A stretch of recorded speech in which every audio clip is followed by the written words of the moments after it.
What if I told you that the single most powerful thing you can do for your metabolism every single day takes just 10 minutes, costs nothing, requires zero equipment, and most people are completely ignoring it? Not because it's hard to do, but because it looks so ordinary, so unremarkable that nobody believes it could actually work. No supplements, no fasting protocols, no brutal early morning workouts. Just a quiet, gentle walk right after you wake up. I know what you're thinking. A walk? That's it? But stay with me, because once you understand what's actually happening inside your body during those 10 minutes, you will never look at your morning the same way again. This isn't about fitness. This isn't about burning calories. This is about something far more interesting, sending your body a biological signal that determines how your metabolism behaves for the entire rest of the day. Here's something that should bother you. Two people wake up at the same time. They eat the same breakfast, consume the same number of calories, live in the same city, and have similar lifestyles. But by 2 o'clock in the afternoon, one of them is fighting an energy crash, craving sugar, feeling foggy, and struggling with stubborn weight. The other feels sharp, steady, satisfied, and energized without needing a second cup of coffee or a handful of snacks. Same food, same day, completely different results. Most people would blame genetics or willpower or stress, but that's not what's driving the difference. What's separating these two people is a small decision made in the first 10 minutes after they opened their eyes. One of them sent their body the right signal at the right moment. The other didn't, and that invisible decision quietly shaped everything that followed. To understand why this matters so much, you need to understand what your body is doing the moment you wake up. Because here's the thing most people never think about. Your biology doesn't wait for you to make decisions. It has already been at work for hours before your alarm ever goes off. While you were sleeping, your body was preparing for the transition into wakefulness. Cortisol, which most people associate with stress, begins rising naturally about an hour before you wake up. This is actually a good thing. It's your body's natural alarm system, designed to give you energy and mental alertness. At the same time, your liver begins releasing stored glucose into the bloodstream to make sure your brain and muscles have fuel ready to go. And crucially, insulin, the hormone responsible for storing energy, remains low. This combination creates a very specific metabolic window that only exists for a short time each morning. In this window, your body is in a state of fuel mobilization. Energy is being made available, not locked away. The system is primed and waiting. Think about what this means. Your bloodstream already has circulating glucose. Fat-burning pathways are naturally more accessible. Stress hormones are present but controlled. Your body is biologically set up to use energy, not hoard it. Now, here's the fork in the road. If you lie still, scroll your phone, sit on the couch, or stay in bed, that circulating energy just lingers. The body waits. It holds on. And the moment you eat your first meal, it rushes to manage all of that fuel using insulin, which shifts the system towards storage. But if you move, even gently, even slowly, something completely different happens. Your muscles wake up, circulation increases, and your body begins processing that fuel in a way that sets an entirely different tone for the day ahead. This is where a fascinating piece of biology comes in, and once you hear it, you'll understand why even a slow, casual walk is more powerful than it looks. Inside your muscles, there is a glucose transport system called GLUT4.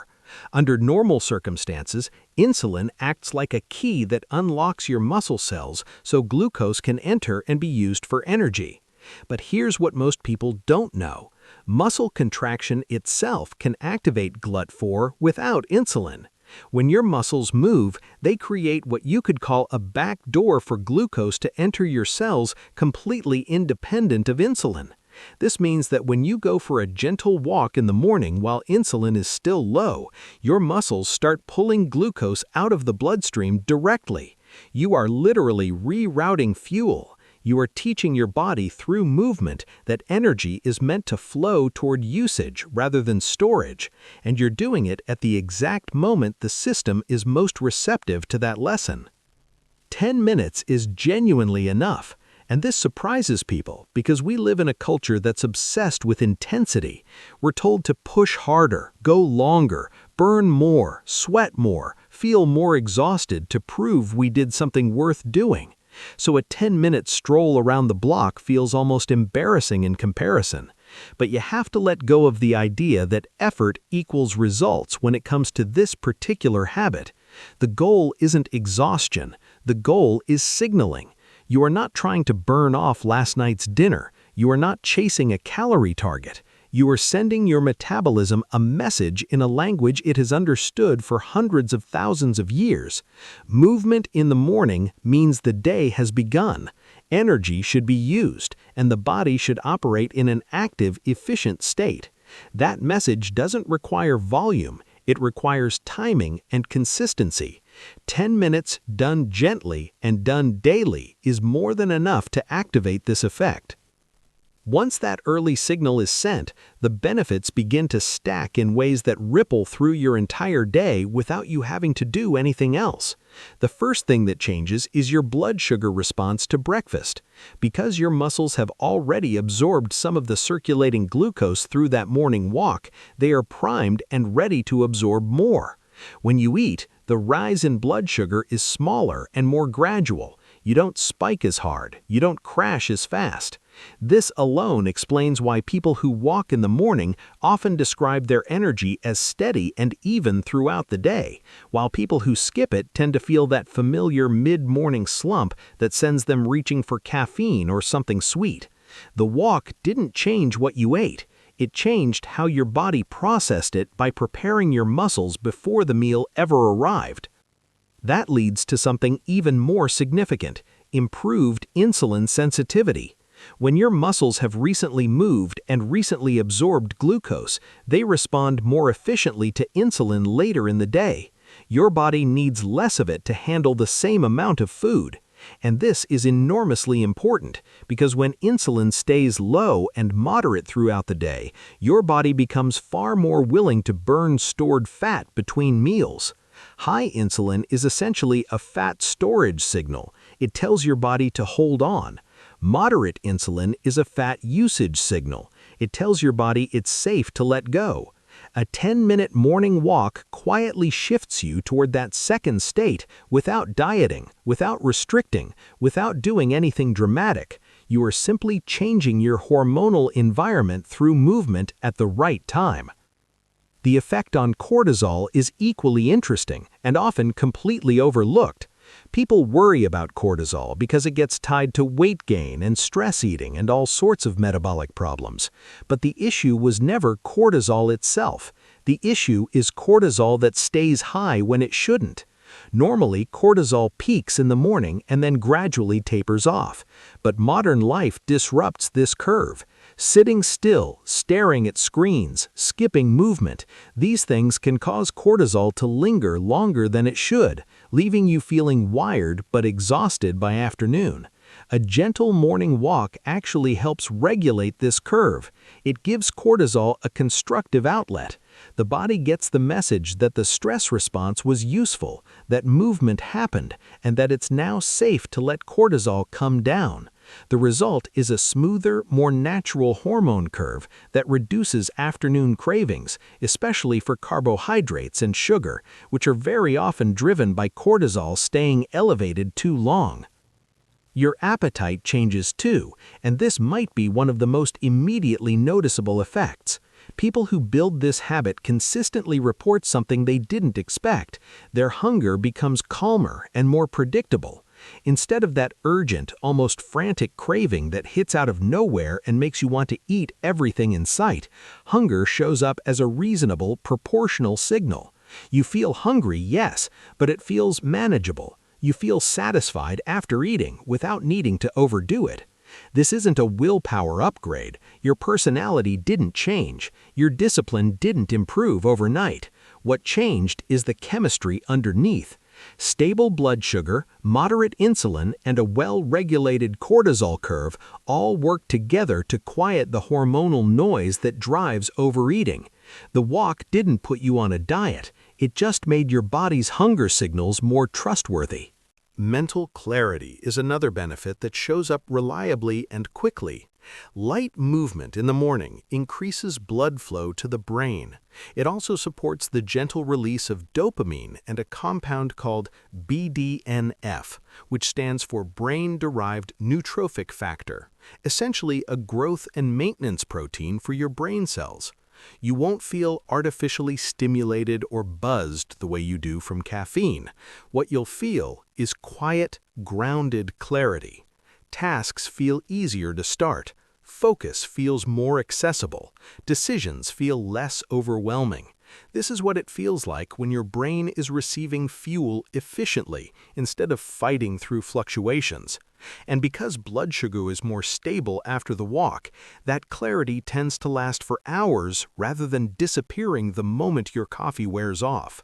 All of these effects connect back to something called circadian rhythm alignment, which sounds complex, but is actually a beautifully simple concept. Your body has an internal clock, actually many internal clocks, one in every major organ. These clocks are supposed to be synchronized, all working together, all agreeing on what time of day it is and what the body should be doing. When they're aligned, metabolism works smoothly. When they're out of sync, from poor sleep, irregular eating, lack of morning light, or absence of movement, everything gets sluggish and inefficient. Morning walking is one of the most powerful tools for keeping these clocks synchronized because it delivers multiple signals at once. Movement, light exposure, temperature change, and increased circulation all tell your body simultaneously that the day has begun and it's time to operate. Your muscles, your liver, your brain all receive the same message at the same time, and the body responds by running more efficiently all day long. Now, it's important to talk about how to do this correctly, because there are very easy ways to accidentally ruin the effect. The biggest mistake people make is turning this walk into a workout. The moment you start pushing your pace, jogging, adding inclines, or wearing a weighted vest, the signal changes. Intense exercise is a stress signal. It raises cortisol sharply. It tells the body that something demanding is happening. And while that can be beneficial in other contexts, it's not what you want first thing in the morning before you've eaten. You want regulation, not stimulation. You want calm movement, not a challenge. Keep the pace easy. Keep the intensity low. If you're slightly out of breath, you're going too hard. The walk should feel almost effortlessly easy, because that's exactly the biological state you're trying to stay in. Another common mistake is combining the walk with a large dose of caffeine taken immediately on waking. Caffeine amplifies cortisol, especially in that early morning window. A little caffeine is fine, but if you're downing a large coffee on an empty stomach before the walk, you may be spiking your stress response in a way that counteracts the calm metabolic signal you're trying to create. You can have coffee, just consider having it after the walk rather than before, or keep it small. The walk is supposed to be a gentle primer, not a stimulant-fueled performance session. Similarly, don't try to extend it into a long exercise block thinking more is better. The signal has already been sent after 10 minutes. Going longer doesn't amplify the effect in a meaningful way, and for most people, it just creates a reason to skip the habit entirely when time is short. The deeper mindset shift that makes this habit truly stick is learning to see this walk not as exercise, but as communication. You are not trying to earn anything. You are not punishing yourself for yesterday's choices. You are not trying to create a calorie deficit at 6 in the morning. You are having a conversation with your biology. You are telling your body through movement that today is a day of activity and flow, that energy should circulate, not stagnate, that the environment is stable and predictable. Your body receives that message and responds by organizing itself accordingly. processing fuel more efficiently, managing hormones more smoothly, and handling everything that comes after with greater metabolic flexibility. When you approach the walk with that understanding, the pressure disappears. It becomes one of the most effortless habits you can build because it requires so little and delivers so much. If you've never tried this, here is the only thing I want you to do.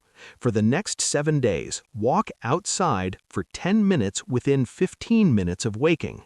Don't track calories, don't weigh yourself, don't time your pace or count steps.